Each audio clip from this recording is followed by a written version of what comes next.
నమస్తే. నేను మీ doctor Tangella Shivaprasad Reddy alias DRTSPR, Jawaharlal Nehru journalist mutually aided cooperative housing society. Admission number నాది 1028, 1028. నిన్న ఒక షో చేశాము.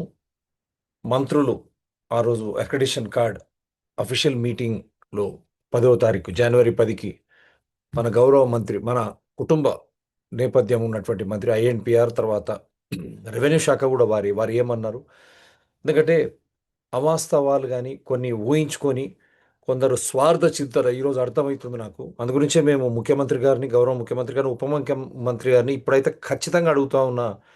మా బీఓడి బోర్డ్ ఆఫ్ డైరెక్టర్స్ మేము ఎన్నుకున్నటువంటి వారు 2012 నుంచి ఈ రోజు వరకు ఒక విచారణ వేయండి. ఎందుకంటే అక్కడ మంత్రులు ఒకటి చెప్తా ఉన్నారు. పాపం వీరు భట్టి విక్రమార్క గారి దగ్గర, ఉప ముఖ్యమంత్రి గారి దగ్గరికి ఇది అయిన తర్వాత ఈ విధంగా మనకు అక్కడ సానుకూల స్పందన వచ్చిందని చెప్పి తెలిసిన తర్వాత కూడా వారు భట్టి విక్రమార్క గారు అప్పుడు కమిటీలో లేరని వాళ్ళు ఇద్దరు మంత్రులు ఆ పేర్లు చెప్పారు, ఇద్దరు ఎమ్మెల్యేలు, ఇద్దరు మాజీ శాసనసభ్యులు అని చెప్పిన తర్వాత కూడా వారు అదే పనిగా నేమాని భాస్కర్ అయితే మొదటి నుంచి ఆయన అడ్వైజర్గా ఉన్నాడు వంశీ చేసే కుట్రలో భాగమా? మరి ఎందుకు వీరు అక్కడికి పోయి మాకు వేరే దగ్గర భూమి అలాట్ చేయండి అని పదే పదే పదే చెప్పడంలో ఆంతర్యం, అర్థం ఏమిటని సూటిగా ప్రతి సభ్యుడు ప్రశ్నిస్తున్న వేళనే ఈ షో చేస్తూ ఉన్నాను.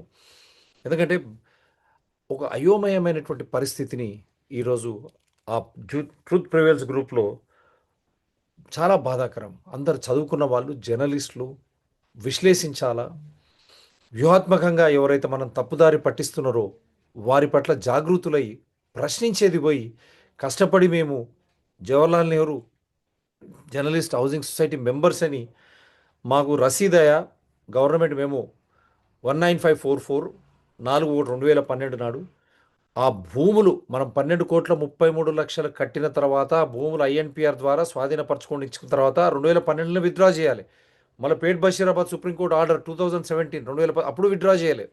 మళ్ళీ 2022 సాక్షాత్ ఎన్వి రమణ గారు ఇచ్చిన తర్వాత కూడా పిటిషన్ విత్డ్రా చేయకుండా, మరి ముఖ్యంగా మన గౌరవ ముఖ్యమంత్రి గారు మనం పేట్ బషీరాబాద్ జియో 49/2024 దాంట్లో అన్ని పొందుపరిచారు.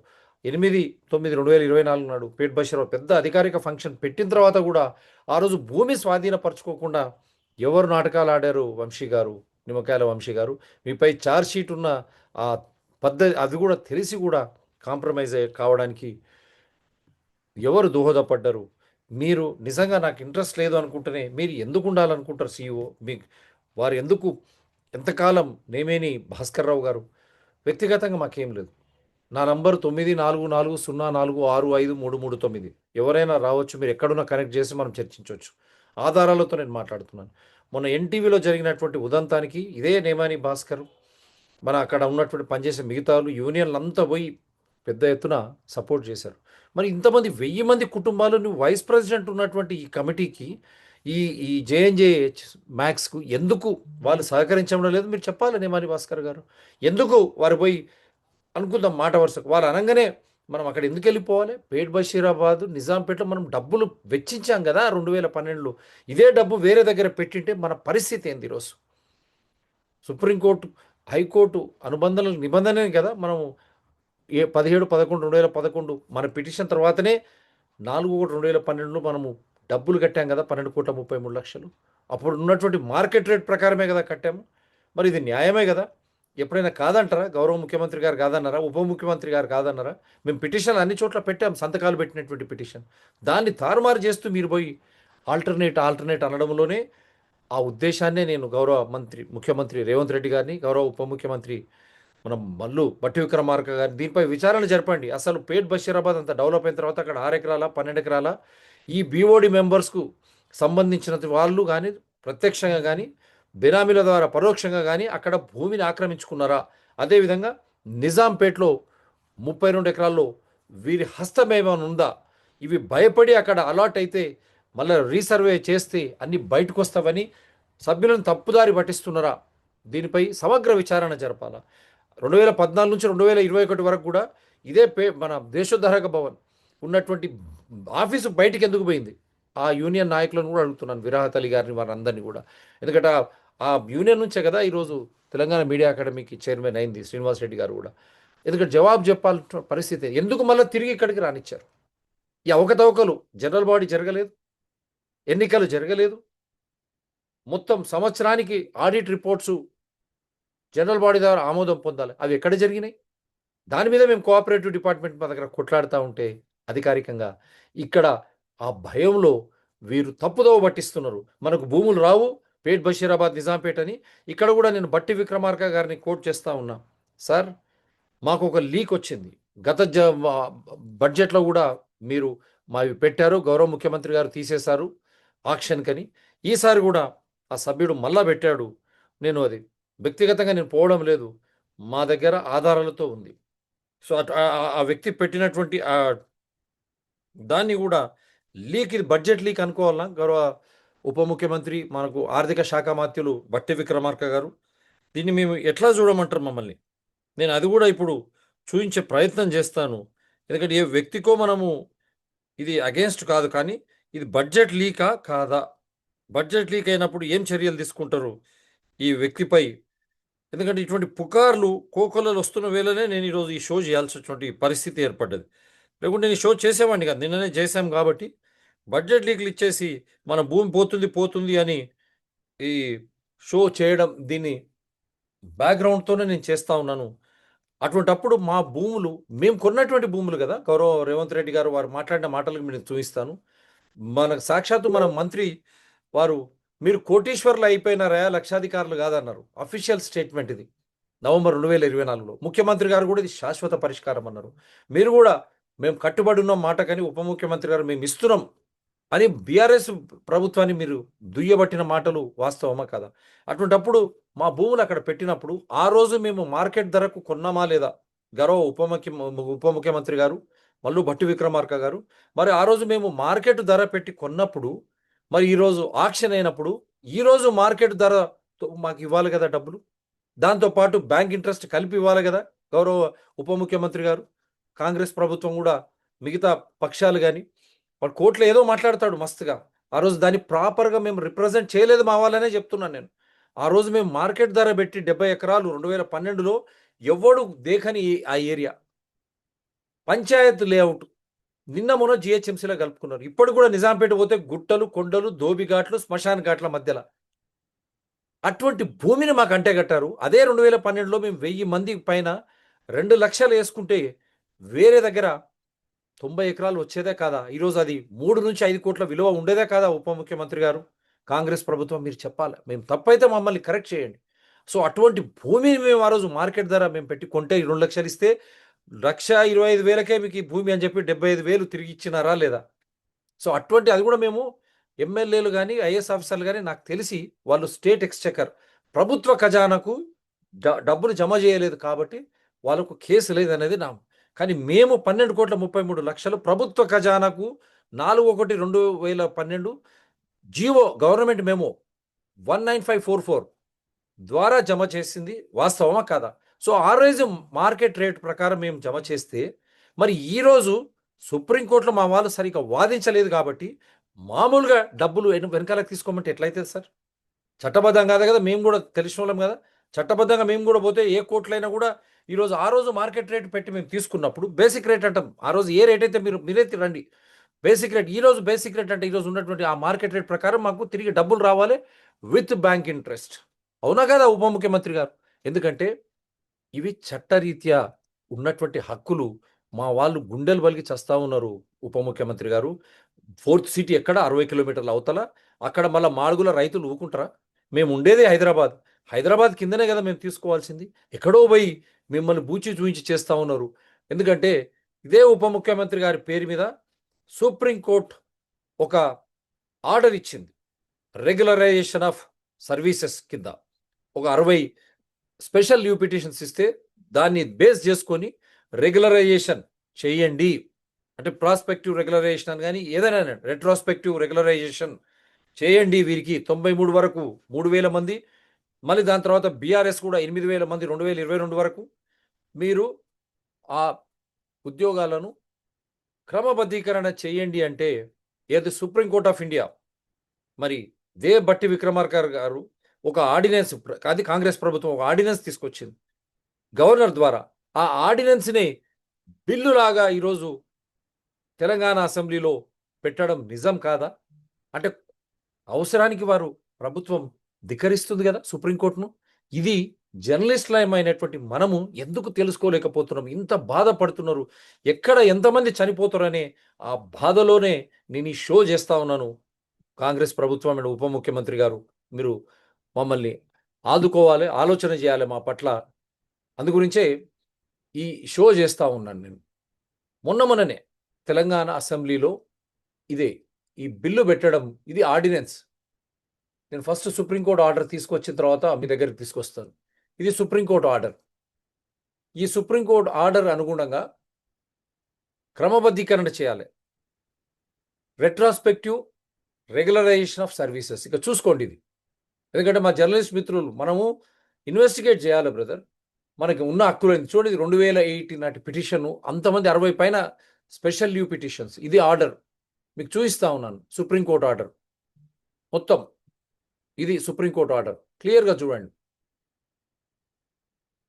Upon hearing the council, the court made the following order: delay condoned, applications for substitution and setting aside, abatement, condonation of delay in setting aside. ఇవన్నీ చెప్తూనే we have been informed that GOMS number 212 dated 22nd April 1994 and the GOMS issued subsequent to the impugned judgment and orders were issued for the purpose of regularization. 1993 చెప్పాను కదా, అప్పుడు 3000 మంది, మళ్ళా అది కాదనకుండా 2022 వరకు వీళ్ళు 8000 మంది వీరు చేసి అది ఓట్ల కోసమని బీఆర్ఎస్ చేసింది. దీనికి అనుగుణంగానే ప్రాస్పెక్టివ్ రెగ్యులరైజేషన్ కింద ఈ జీవో, మన ఈ supreme court order, the petitioners state governments are granted time up to 31st December 2024 to implement the impugned judgment and orders. దాని తర్వాత చేయొద్దని కూడా చెప్పింది సుప్రీంకోర్టు. వీరికి టైం ఎప్పటి వరకు ఇచ్చింది? 31 డిసెంబర్ 2024 వరకు ఇచ్చింది. ఇది నిజమా కాదా? మల్లు భట్టు విక్రమార్క గారు ఆ రోజు నుంచి చేయలేదు. కంటెంప్టే కదా అది. వారు పోయింది కంటెంప్ట్ కిందకే పోయినారు కదా. అందుగురించి వారు ఏం చేసిండ్రు? ఒక ఆర్డినెన్స్ తీసుకొచ్చారు. అంటే సుప్రీంకోర్టు ధిక్కారని ధోరణిలో ఇది ఆర్డినెన్స్. ఇది కూడా ఎందుకు చేయాల్సి వస్తుందంటే, మా సభ్యులు అందరూ జర్నలిస్టులు అయ్యుండి ప్రభుత్వం అనుకుంటే ఏమైనా చేయగలదు. ఇక్కడ మనకు ప్రభుత్వం న్యాయం చేస్తుంది. వారు ఖచ్చితంగా మనకు న్యాయం చేస్తారని నా విశ్వాసం, నా నమ్మకం ఉంది కాబట్టి ఈ షో చేస్తా ఉన్నా. అక్కడ మళ్ళా లక్షలాది మంది మిగతా వాళ్ళని కూడా ఈ విధంగా క్రమబద్ధీకరణ చేస్తే 22,000 కోట్ల పైన ప్రభుత్వానికి ఇబ్బంది అవుతుందని వారు ఈ ఆర్డినెన్స్ తీసుకొచ్చారు. చూడండి, ఇది ఎప్పుడు? నవంబర్ 25, 2020. ఈ కోర్టు ధిక్కరణ ఎప్పటి వరకు ఉంది? 31st December 2020 నాటి వరకు ఇంప్లిమెంట్ చేయమన్నారు. కానీ వీళ్ళు తీసుకొచ్చిన ఆర్డినెన్స్ నవంబర్ 25, 2025 వరకు. అంటే కోర్టు ధిక్కరణకు కూడా వారు భయపడకుండా 1 సంవత్సరం పైన అయిన తర్వాతనే ఆర్డినెన్స్ తీసుకొచ్చారు. ఎందుకంటే వాళ్ళు కేర్ఫుల్గా స్టడీ చేస్తారు ఏ ప్రభుత్వమైనా. మళ్ళీ ఒకటేసారి పెద్ద ఎత్తున వస్తే ఆ 3093 వరకు ముందు మళ్ళా ఒక 5,000, 8,000 బీఆర్ఎస్ 2022 వరకు వీళ్ళకి చేస్తే డబ్బులు ఇవ్వాల్సి వస్తుంది. కాబట్టి ఎట్లా అని చెప్పి ఆర్డినెన్స్ తీసుకొచ్చారు. ఇది ordinance 8 of 2000 and ordinance further to amend the Telangana regularisation of appointments to public services and so and so. So ఈ ఆర్డినెన్స్ తర్వాత వారు బిల్లును కూడా తీసుకొచ్చారు. ఇది బిల్ మొన్న అసెంబ్లీలో పెట్టినటువంటి బిల్ ఇది. అందరు చూడండి. మొన్న అసెంబ్లీలో January 2, 2026 bill further to amend the Telangana regularisation of appointments to public services and rationalisation of staff pattern and structure. ఇది బిల్లు దేనికై? ఈ కోర్టు ఆర్డర్కు, సుప్రీంకోర్టు ఆర్డర్కు అగేన్స్ట్గా. అంటే సుప్రీంకోర్టు కాదని ప్రభుత్వం అసెంబ్లీలో ఆర్డినెన్స్ ఫస్ట్ తీసుకొచ్చింది. దాని తర్వాత అసెంబ్లీలో తీసుకొచ్చినటువంటి ఈ బిల్, ఈ బిల్ ఎందుకు తీసుకొచ్చింది? ఒకటేసారి పెద్ద ఎత్తున ఈ 5,000, 3,000 కాకుంటే అసలు అవసరం లేదు. ఈ 3,000తోనే వాళ్ళు 93 వరకు వారు అక్కడనే రెగ్యులరైజేషన్, క్రమబద్ధీకరణ, ఇంకా కావాల్సి ఇంకొక 5,000, 8,000 అక్కడనే ఆపొచ్చు. కానీ ఎంత అవుతుండే వాళ్ళకి? 3,000, 4,000 కోట్లు, 5,000. నాకు ఐడియా లేదు వాళ్ళు ఎవరో. కానీ భయపడి మిగతా వాళ్ళు కూడా వస్తారేమో అని సుప్రీంకోర్టును ధిక్కరించి సుప్రీంకోర్టు తీర్పుకు విరుద్ధంగా ఈరోజు అసెంబ్లీలో ఈ బిల్లు తేవడం నిజమా కాదా? గౌరవ ఉప ముఖ్యమంత్రి గారు. అటువంటి ఉప ముఖ్యమంత్రి గారిని వీళ్ళు పోయి ఇబ్బంది పెట్టి మేము ఇక్కడ కాదు మేము ఎక్కడైనా తీసుకుంటామని చెప్పడంలో ఎంతవరకు న్యాయం ఉంది? ఎందుకు చేస్తున్నారు వీళ్ళు ఇట్లా? సీనియర్ జర్నలిస్టులు అయి ఉండి. ఇక్కడ చూడండి, ఇది కూడా మొత్తం చూపిస్తున్నాను మీకు. Telangana bills, Telangana legislative attempt January 2nd. మీరంతా చూడొచ్చు ఈ బిల్స్. చూడండి ఇక్కడ.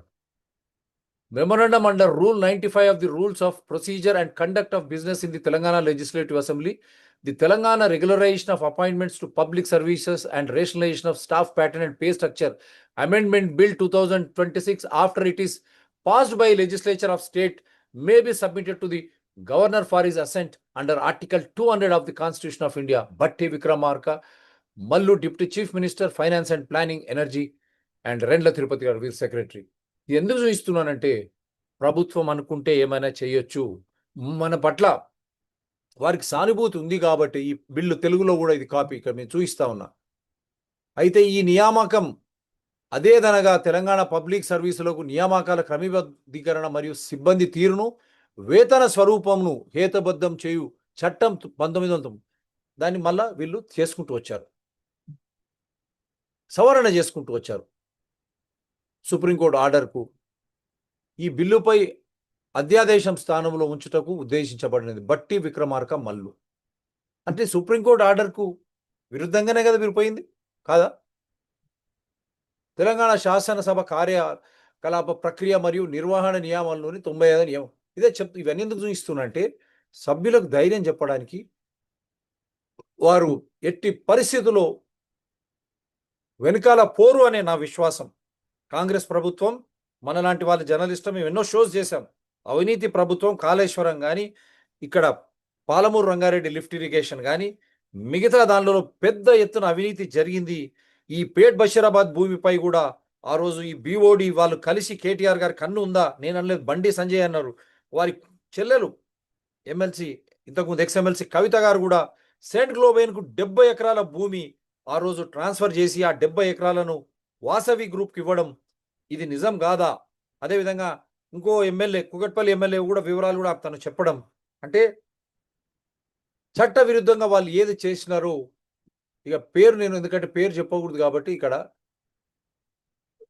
పేరు మీలో ఎంతమందికి తెలుసు? గత ఏడాది రాష్ట్ర ప్రభుత్వ బడ్జెట్ అంచనాల కూర్పులో revenue resources mobilisation Nizampet Basheerabad భూముల విలువను పొందుపరిచిన విషయం సీఎం రేవంత్ రెడ్డి గారు చివరి సమయంలో ఆ 2 స్థలాలను తొలగించిన సంగతి ఇప్పుడు కూడా 2026-27 ఆర్థిక సంవత్సరం బడ్జెట్ అంచనాలు అని వారు చెప్పడం ఇదే. ఇక్కడ ఇప్పుడు కూడా 2026-27 ఆర్థిక సంవత్సరం బడ్జెట్ అంచనాల రూపకల్పనలో ఉన్న సంగతి గౌరవ ముఖ్యమంత్రి గారు, ఉప ముఖ్యమంత్రి గారు మరి నిజంగా పెట్టారా? పెడితే మేము ఆ రోజు మీకు తెలుసు మార్కెట్ రేటు పెట్టి మేము కొన్నాం. మరి ఈరోజు మాకు అదే మార్కెట్, ఈరోజు ప్రివేలింగ్ మార్కెట్ రేట్ మాకు ఇచ్చి మళ్ళీ బ్యాంక్ ఇంట్రెస్ట్ ఇచ్చి అటువంటి సదుపాయం మీరు నిజంగా దీంట్లో పొందుపరిచారా? అదే కదా రీతి నీతి. ఎక్కడికి పోయినా అదే కదా. ఆ రోజు మార్కెట్ రేట్ అయితే ఈరోజు మార్కెట్ రేటే. ఆ రోజు మేము 12,33,00,000 చెల్లించాం ఖజానాకు. మరి ఈరోజు దాని విలువ ఎంత? మార్కెట్ రేట్ ఈరోజు ఆ 70 ఎకరాలకు ఆ 12,33,00,000 ఎంత అయింది? ఎందుకంటే ఇది మా వాళ్ళు అడిగారు కాబట్టి ఇటువంటివి నేను చూపిస్తా ఉన్నాను. కానీ మీరు ఆల్రెడీ సుప్రీంకోర్టుకు విరుద్ధంగానే ఇక్కడ 22,000 కోట్ల రూపాయలు మీరు వెచ్చించాల్సి వస్తుంది. ఇప్పుడు ప్రభుత్వ ఆర్థిక పరిస్థితి సరిగా లేదని మీరు ఏ విధంగా అయితే ఈ బిల్లును రూపొందించారో అదే మాదిరి సుప్రీంకోర్టులో మాకు చెందదు, మాకు వర్తించదు. ఎందుకంటే మేము ఇలైట్ జర్నలిస్టులం కాదు. మా వాళ్ళు చేసిన కుట్రలో భాగమే దాన్ని ఈరోజు రివ్యూ పిటిషన్ వరకు, మళ్ళీ క్యూరేటివ్ పిటిషన్ కూడా చూశారు కదా, మొన్నటి వరకు ఫైన్ వేసాడు వాడు, దాన్ని కూడా సరిగా పెట్టలేదు. అంటే ఈ భూములు మాకు రాకుండా చేయడంలో ఆ బీఓడి పాత్ర ఎంత ఉందో మీరు ఖచ్చితంగా విచారణ ద్వారా దీన్ని బయటికి వేయాలి అనే దీంతోనే నేను ఇక్కడ చూడండి, బేస్డ్ ఆన్ ఇక్కడ మేము రీసెర్చ్ చేసాం. Bhatti Vikramarka and Chief Minister A. Revanth Reddy accused the BRS government of not handing over 38 acres of land at Pet Bashirabad to the Journalist Society, despite the land being allocated in 2008 and the society having paid approximately 12 crores in 2011. ఇది మీరే చెప్పారు కదా. తర్వాత వారు ఈ వీరి గురించి కూడా ఏం చెప్పారు అది కూడా విందాం. బట్టి విక్రమార్క వేలాది ఎకరాలు ప్రజలకి అసైన్ చేసినటువంటి పేదలకి, బలహీన వర్గాలకి గత ప్రభుత్వాలు అసైన్ చేసినటువంటి వేలాది ఎకరాలు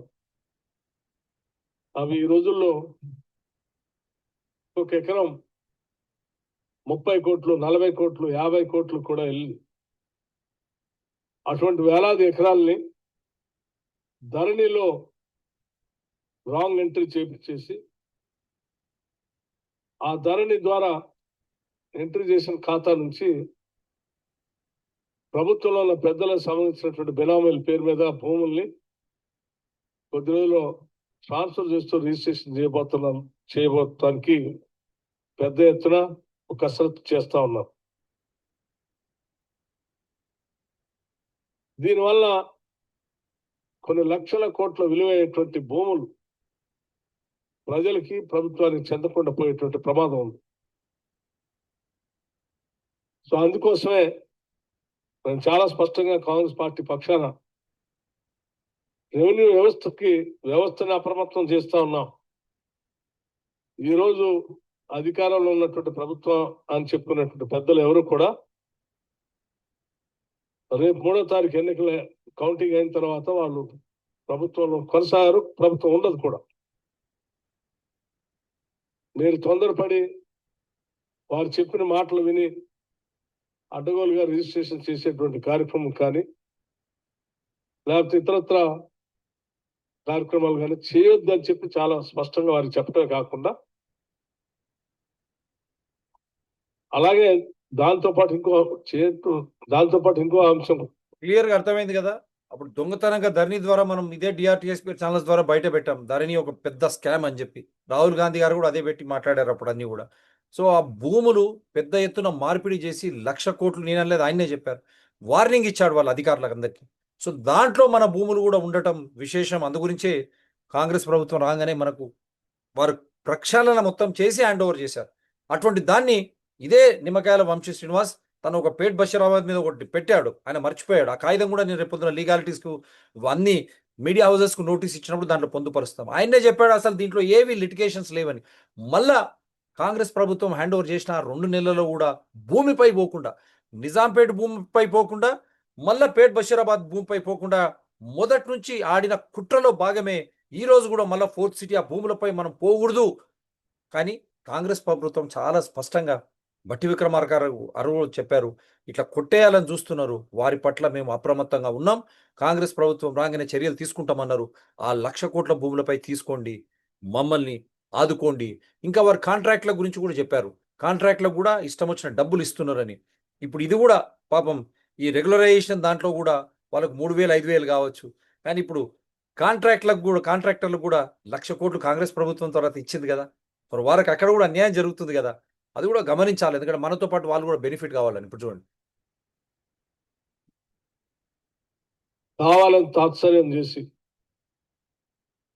వచ్చేంత వరకు కావాలని ఆ రైతు బంధు కోసం ఇవ్వకుండా ఇంకో రకంగానో 4-5 రోజుల్లోనే బిల్లులు సరిగా చేశారో లేదో తెలియదు పనులు. కానీ వారికి వనరులు సమకూర్చినటువంటి కాంట్రాక్టులకి పనులు చేసినా చేయకపోయినా ఏదో రకంగా బిల్లులు పెట్టించుకొని 1,000 కోట్లు వారికి నచ్చినటువంటి కాంట్రాక్టులకు బిల్లులు రిలీజ్ చేస్తున్నట్టుగా తెలుస్తా ఉంది. సో ఈ 2 అంశాలపైన ఇప్పుడు అర్థమైంది కదా, భూములు, బిల్లులు, కాంట్రాక్ట్లకు. మరి ఇప్పుడు కాంగ్రెస్ ప్రభుత్వం వచ్చిన తర్వాత కూడా మొన్న ధర్నా చేస్తే వాళ్ళకు 1,000 కోట్లు వాళ్ళకి ఇచ్చినట్టు ఒకటి, తద్వారా ఫీజు రియంబర్స్మెంట్ కానీ ఇప్పుడు ఈ రెగ్యులరైజేషన్ క్రమబద్ధీకరణ దీంట్లో కూడా డబ్బులు అవసరమవుతామని ఏకంగా సుప్రీంకోర్టు ఆర్డర్ని ధిక్కరించి బిల్లు తీసుకొచ్చినటువంటి వైనం. అటువంటి వారు మనకు అన్యాయం చేయరు అని నేను ఖచ్చితంగా నమ్ముతున్నా. ఆ రోజు మార్కెట్ రేట్ ధర పెట్టి కొన్నాం, మళ్ళీ ఈ రోజు మార్కెట్ రేట్ నిజాంపేట్, పేట్ బషీరాబాద్ ఎంత, దానికి తోడు ఆ మార్కెట్ రేట్తో పాటు బ్యాంక్ ఇంట్రెస్ట్ పెట్టి కూడా కట్టిస్తుంది ఆ ప్రభుత్వం కాదు కదా, ఆ లెవెల్ పోరు కదా వారు. అందు గురించి మీరు ఆలోచన చేయండి మిత్రులారా. వారివి ఇంకొక 2-3 వీడియోస్ ఉన్నాయి కానీ నేను దాంట్లో పోకుండా మనం ఇక్కడే ముగించే ప్రయత్నం చేస్తాను. దానికి ముగించే ముందు ఆ రోజు మన మంత్రి ఏమన్నారో కూడా మీకు చూపిస్తాను. వీడియో కాకుండా మినిస్టర్ క్రిటిసైజెస్ ఆ రోజు ఇది చూసుకోండి. 9 సెప్టెంబర్ 2024 8వ తారీఖు అక్కడ అయింది మనకు meeting. Speaking at an event for land allotment to the Jawaharlal Nehru Journalist Mac Housing Society at Ravindra Bharati, Reddy shared that he had visited అక్కడ చెప్పుకుంటూనే congratulating the journalist on receiving their land allotment papers. ఇది మళ్ళీ చెప్తున్నాను, ధోకేబాజీ మాట్లాడుతున్నారు. Land allotment papers మనకి ఇచ్చేశారు పేట్ Basheerabad. Already Nizampet మన చేతుల్లో ఉంది. ఇది ఇదే విశ్వసనీయంగా అధికారికంగా మంత్రి చెప్పినటువంటి ఇదే. Congratulating the journalist on receiving their land allotment papers. Reddy emphasized that this was just the beginning of fulfilling promises made before the elections. He reminded the audience that the YS Rajshekar Reddy government initially provided land sites and now Revanth Reddy's government was continuing that effort. He highlighted that the 18-year wait for journalists had finally ended and joked that the 1,100 members of the society were now crorepathies, millionaires, instead of lakpathis, those with hundreds of thousands. Reddy expressed his happiness in making this announcement as their minister. ఇప్పుడు అర్థమైంది కదా, లక్షాధికారులు కాదు మీరు, కోటీశ్వరులు. మీకు భూమి మీకు allot చేస్తున్నాము, అలాట్మెంట్ పేపర్స్ అని ఇచ్చాడు. ఇది మన టైటిల్ కాదా? ఇది మన జేఎన్జేహెచ్ఎస్లో ప్రతి ఒక్కరు సభ్యుడు దాంట్లో భాగస్వామ్యుడు కాదా? అటువంటి భూమిని ప్రభుత్వం అమ్ముతుందా? ఆలోచన చేయండి మీరు కూడా. అమ్ముతుందా? అందుగురించే నేను ఇది మీకు చూపించే ప్రయత్నం చేస్తున్నా. ఇక మన వాళ్ళు ఆ రోజు ఏమేమి పెట్టినరో నేను దాంట్లోకి ఎక్కువ పోకుండా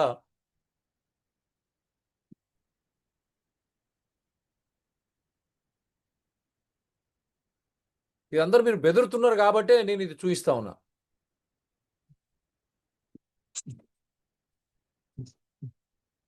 ఈ రవీంద్ర భారతి వేదికపై వెలిగిస్తున్న జ్యోతి ముఖ్యమంత్రి గారు వ్యక్తిగతంగా సంకల్పించి ప్రత్యేకంగా బాధ్యతలు అప్పగించి మరి జర్నలిస్టుల కోసం చేస్తున్న కృషి. ఆనబుల్ ఎంపీ భువనగిరి కిరణ్ కుమార్ రెడ్డి గారు, ఆనబుల్ అడ్వైజర్ వేం నరేందర్ రెడ్డి గారు, ఇంకా ఎందరో పెద్దలు అందరికీ హృదయపూర్వక స్వాగతం పలుకుతూ, జ్యోతి సే జ్యోతి జగాతే చలో, జ్ఞాన్ కి గంగా బహాతే చలో, జ్ఞానాన్ని సమాచారాన్ని ఒకరి నుంచి ఒకరికి, ఒక తరం నుంచి మరో తరానికి అందించే పవిత్ర బాధ్యత చేపడుతున్న పాత్రికేయుల్ని అభినందించేందుకు honourable CM minister Srinivas Reddy garu, Ponnam Prabhakar garu to come forward to light the lamps. ఇది ఎందుకు చూపిస్తున్నానంటే మీరు మర్చిపోకండి అని చెప్పడానికి. దాని తర్వాత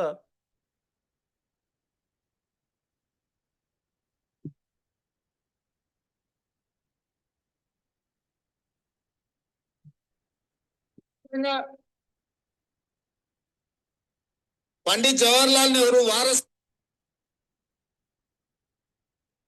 రెడ్డి గారు ఈనాడు ఈ కార్యక్రమాన్ని ఏర్పాటు చేసి వారు గుర్తు చేస్తున్నాం. చూపించిన సహచార మంత్రివర్గ మొదటి నుంచి 2 నిమిషాలు. This is how I'd learn AI in 2026 if I wanted a fresh start at 50. Watch this. Oh, sorry. So this is how I became. Jawaharlal Nehru journalist society ఆధ్వర్యంలో ఆనాడు డాక్టర్ వైఎస్ రాజశేఖర రెడ్డి గారు మన బిఓడి అందరు వెనకాల కనపడతారు. ఈరోజు బాధ్యత తీసుకోవాలి. పట్టిన అందు గురించి వారి మాటలు వినకండి. రుగ్మతలను ముఖ్యమంత్రి గారు చెప్పింది వినండి స్పష్టంగా. అనుభవిస్తున్న సమస్యలను పరిష్కరించే డాక్టర్లుగా జర్నలిస్టులను గుర్తించి సమాజానికి చికిత్స చేసే డాక్టర్లు అనారోగ్యానికి, నిర్లక్ష్యానికి గురైతే అది సమాజానికి నష్టము అన్న ఆలోచనతో ఇది అందరు జర్నలిస్టు జేఎన్జేహెచ్ఎస్ మ్యాక్స్ ఖచ్చితంగా వినాలి మీరు ఇది ఆయన చెప్పినటువంటి మాటలు.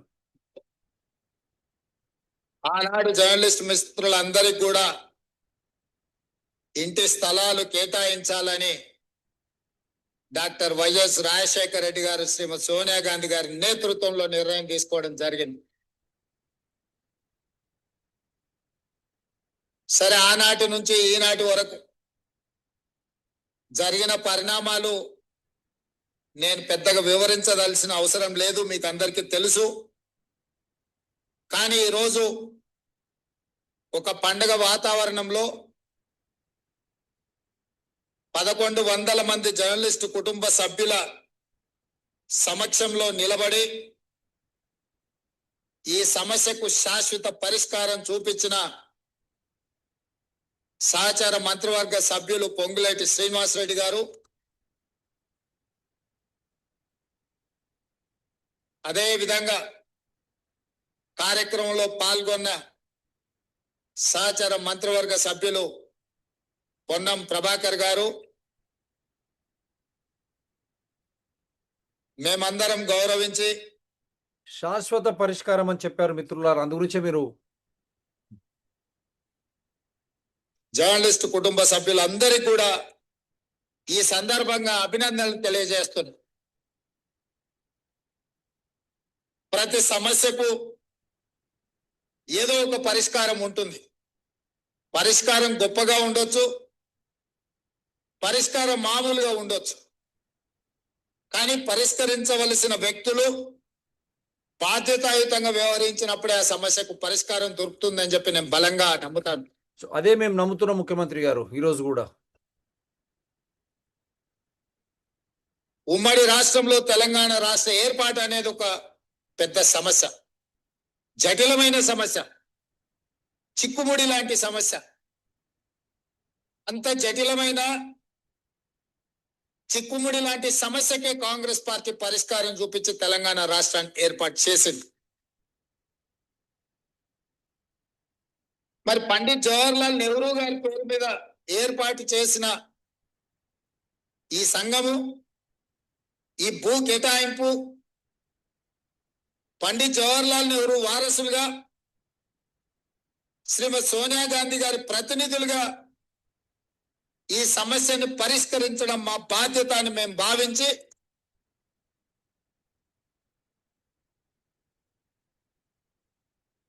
మా మిత్రుడు శ్రీనివాస్ రెడ్డి గారు ఇప్పుడు అర్థమైంది కదా మిత్రులారా, మనని ఏ విధంగా వారు పేర్కొన్నారు. సో ఇప్పటికి నిరాశ చెందకండి. ఎవరో చెప్పింది ఎవరో వినద్దు, మనం విశ్లేషణ చేసుకోవాలి జర్నలిస్టులుగా. 2 శాఖలు వారు కోరుకోలేదు. రెవెన్యూ శాఖ వారు కోరుకోలేదు, ఐఎండ్పిఆర్ శాఖ వారు కోరుకోలేదు. ఈ రెండింటిని నేనే వారిని తీసుకోవాలని చెప్పి ఢిల్లీలో చెప్పి వారికి శాఖలకు కేటాయించింది. వారు ఆ 2 శాఖలను ఉపయోగించి ఈరోజు మీ సమస్యకు పరిష్కారం చూపించారు. ఇప్పుడు అర్థమైంది కదా మిత్రులారా, బాధపడకండి, తొందరపడకండి. నా దగ్గరికి వంశీ, రవికాంత్ ఇతర మిత్రులు వచ్చి 2-3 సార్లు నన్ను అడిగితే నేను చెప్పిన పైనుంచి ఆదేశాలు ఉండవు. అది అర్థం చేసుకో. ప్రభుత్వం నడవడానికి ఒక ప్రాసెస్ ఉంటది, ఒక విధానం ఉంటది. ఆ విధానంలో సమస్యకు సంబంధించిన ఫైలు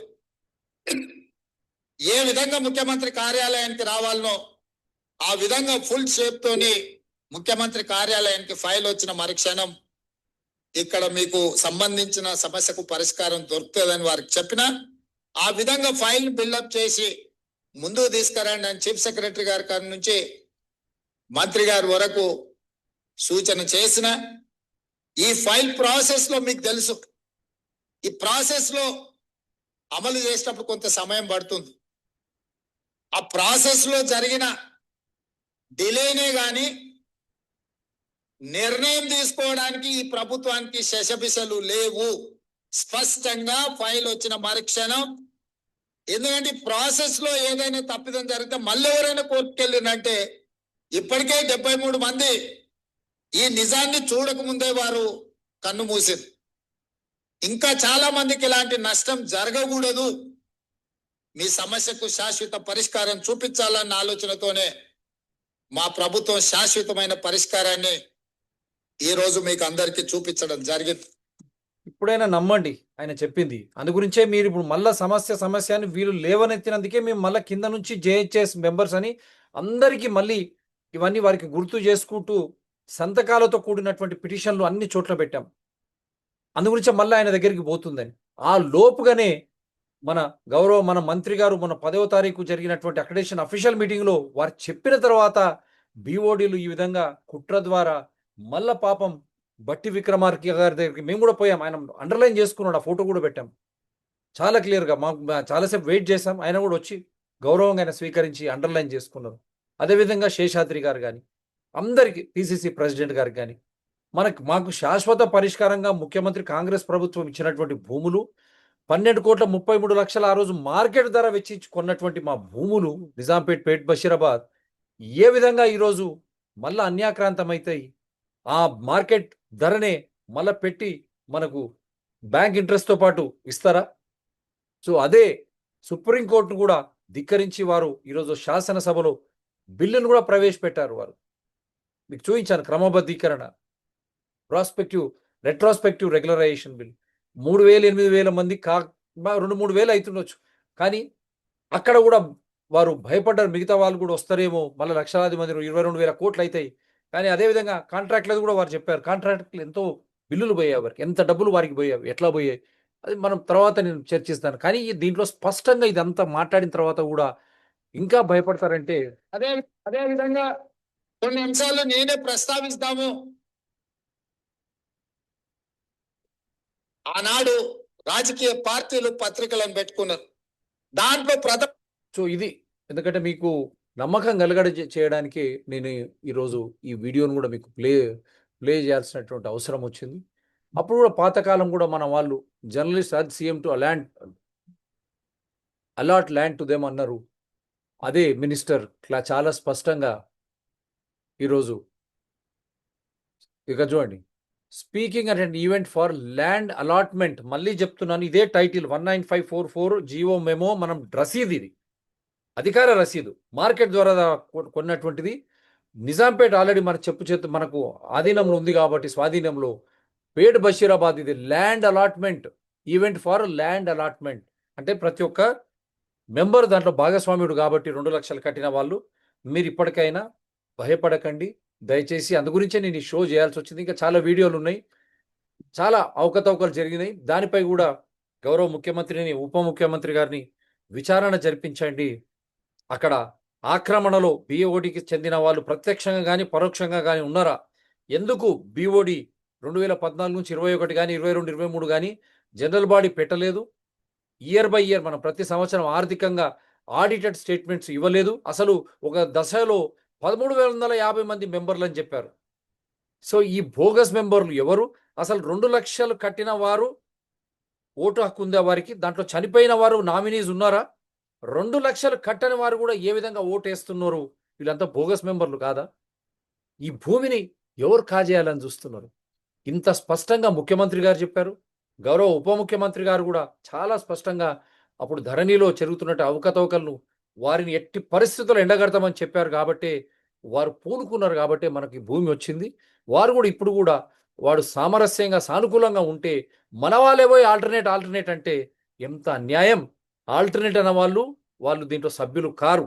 ఎందుకంటే సభ్యుల ప్రయోజనాలు పనంగా పెట్టి వారు సొంత లాభానికి ఈ విధంగా చేస్తున్నారా? ఇది కుట్రలో భాగమా? ఎందుకు చాలా మంది చనిపోయారు, ఈరోజు వాళ్ళకు వేదన ఉంది. అందుగురించే ఈ షో కూడా ప్రతి మెంబర్కు అర్థమయ్యేటట్టు మనం జర్నలిస్టులం, నేను అన్ని ఆధారాలతో షో చేసేవాడిని. అందుగురించే మీకు ఆధారాలతో పాటు సుప్రీంకోర్టు ధిక్కరణ అయినా కూడా వారు ఆర్డినెన్స్ తీసుకొచ్చారు కాంగ్రెస్ ప్రభుత్వం, మళ్ళీ బిల్లు రూపంగా కూడా తీసుకురావడం ఇది నిజం కాదా? అటువంటి తరుణంలో ఆ సుప్రీంకోర్టు కానీ ఏపీ హైకోర్టు ఆర్డర్ తర్వాత 5/1/2010 తర్వాతనే మనము 17/11/2011 నాడు పిటిషన్ పెట్టిన తర్వాత 4/1/2012లో 195/44 గవర్నమెంట్ మెమో ద్వారా 12,33,00,000 మనము కట్టడం నిజం కాదా? ఇదే వర్తింపు మన సుప్రీంకోర్టు ఆర్డర్ కూడా వర్తిస్తుంది కదా. ఈ బిల్లు కానీ ఇది కానీ 2012లో మనం విత్డ్రా చేసుకోలేదు స్పెషల్ లీవ్ పిటిషన్. 2017లో కూడా పేట్ బషీరాబాద్ ఉన్నా కూడా విత్డ్రా చేసుకోలేదు. 2022లో ఎన్వి రమణ గారు మీరు ఇల్లు కట్టుకోవచ్చు అని చెప్పిన తర్వాత కూడా ఎస్ఎల్పిని విత్డ్రా చేసుకోకపోవడం వల్ల ఇదంతా కుట్రలో భాగమే.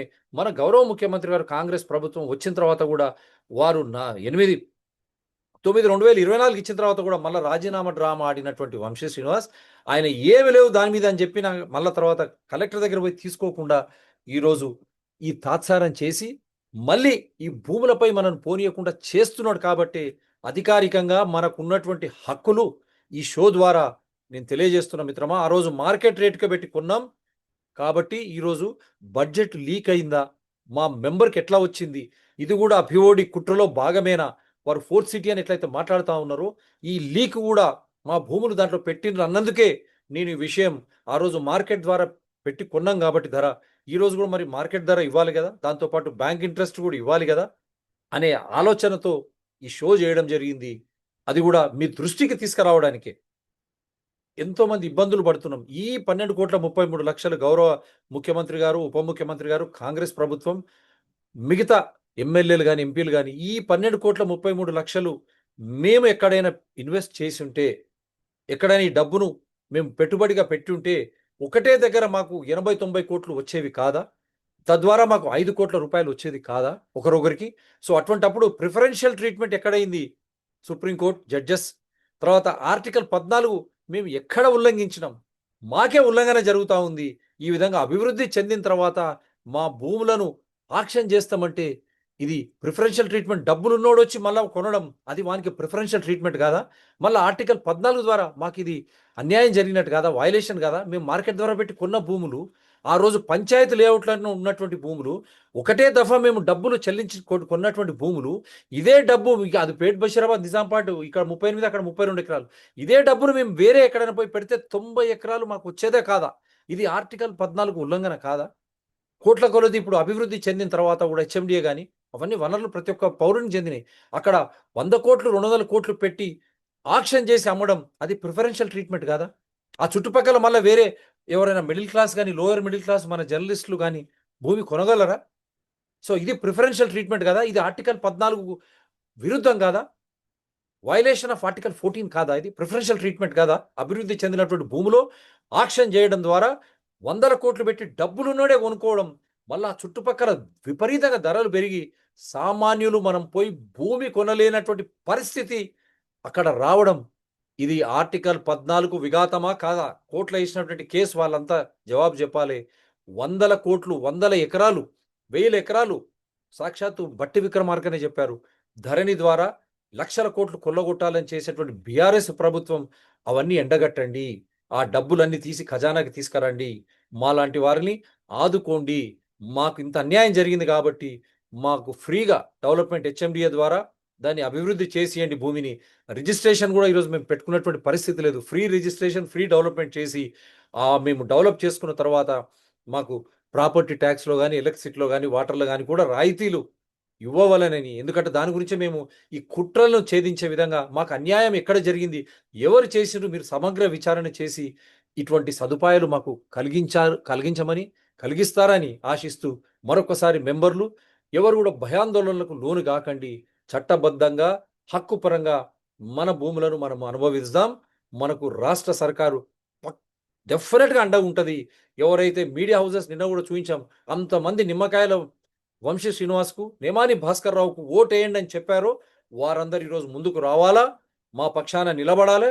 ప్రభుత్వాన్ని కూడా మీరు మాతో పాటు కదిలి వచ్చి ఈ జస్ట్ రాటిఫై దిస్ గవర్నమెంట్ మేము అని చెప్పి వారి దృష్టికి తీసుకొచ్చి మేము ఈ భూములను అనుభవించే విధంగా హక్కుపరంగా మీరు మాకు అండగా ఉంటారని కూడా ఆశిస్తూ ఉన్నాను. ఎందుకంటే మేము చట్టము, నోటీసులు, ముందస్తు సమాచారం, మీకు అన్ని విధాల అన్ని హక్కులు ఉంటాయి మాకు. మీరు చెప్పిండ్రు కాబట్టి ఆ రోజు మీకు భయపడి ఈ రోజు కూడా ఇది ఎందుకు బయటికి తీసుకొచ్చామంటే మీరు మీ ఆ సంస్థలో వాళ్ళను పనిచేసే వాళ్ళను భయపెట్టించి వాళ్ళతో సంతకాల సేకరణ, ఇంకా మీకు భూమి రాదు, ఇక్కడ కాదు, ఇక్కడ ఫోర్త్ సిటీ కాకపోతే అని ఇది చేస్తున్నారు. కాబట్టే నిన్న వారికి నోటీస్ ఇవ్వడం జరిగింది. ఈ రోజు కూడా ఆ సంస్థల్లో ఎవరైనా భయభ్రాంతులకు గురి చేస్తుంటే ఇవన్నీ కూడా ఈ కుట్రలు కుతంత్రాల్లో విచారణలో భాగంగా తీసుకొని గౌరవ ముఖ్యమంత్రి గారు, గౌరవ ఉప ముఖ్యమంత్రి గారు దీనిని సమగ్ర విచారణ జరిపించి మమ్మల్ని ఆదుకుంటారు అనే విశ్వాసంతో నేను ఈ షోను ఆ చనిపోయినటువంటి మా పేద జర్నలిస్టులు వారి ఆత్మకు శాంతి కలగాల, అదేవిధంగా వారందరూ కూడా నామినీలుగా ఇక్కడ మీరు ఓటు వేసే విధంగా హక్కులను పొందే విధంగా మేము ప్రయత్నం చేస్తాం. దొంగలు 2 లక్షలు ఇవ్వకుండా ఇంతకాలం 70-80 మంది ఎవరైతే ఓట్లు వేస్తా ఉన్నారో వారిని కూడా సహకార శాఖ కోఆపరేటివ్ డిపార్ట్మెంట్ ద్వారా ఈ దొంగ లిస్టులను వాటిని కూడా బయటపెట్టి అక్కడి నుంచి కూడా మాకు ఏ విధంగా ఈ సొసైటీ బిఓడి అనే పెద్దలు అన్యాయం చేశారో 2014 నుంచి మొదలుకొని ఈ రోజు వరకు దానిపై అందరు కళ్ళు తెరవండి. మనకు ఎవరి పట్ల వ్యక్తిగత వైరం లేదు. మళ్ళీ చెప్తున్నాను, పార్టీలు సంఘాల పట్ల శత్రుత్వం లేదు. చార్జ్ షీట్ ఉన్నది అతనిపైనే నిమ్మకాయల అటువంటి వాడికి వీళ్ళు సపోర్ట్ చేయడం, అదేవిధంగా ఆయనకి అడ్వైజర్గా ఉన్నటువంటి నేమాని భాస్కర్ వేరే దగ్గరికి పోయి పోరాడతాడు యూనియన్ తరఫున. ఇక్కడ ఆయన వైస్ ప్రెసిడెంట్ అయినా మర్చిపోయారా? మళ్ళీ బట్టి విక్రమార్క దగ్గరికి పోయి మాకు వేరే భూమి ఏంటి అని చెప్పడంలో అర్థమేంది? అంత అర్థం కాదా? సో ఆయనను సపోర్ట్ చేసిన వాళ్ళందరూ కూడా ఈరోజు తలదించుకునేటువంటి పరిస్థితి ఆయన తీసుకొచ్చాడు. కాబట్టి వాళ్ళందరూ కూడా ఆయనకు నచ్చజెప్పండి.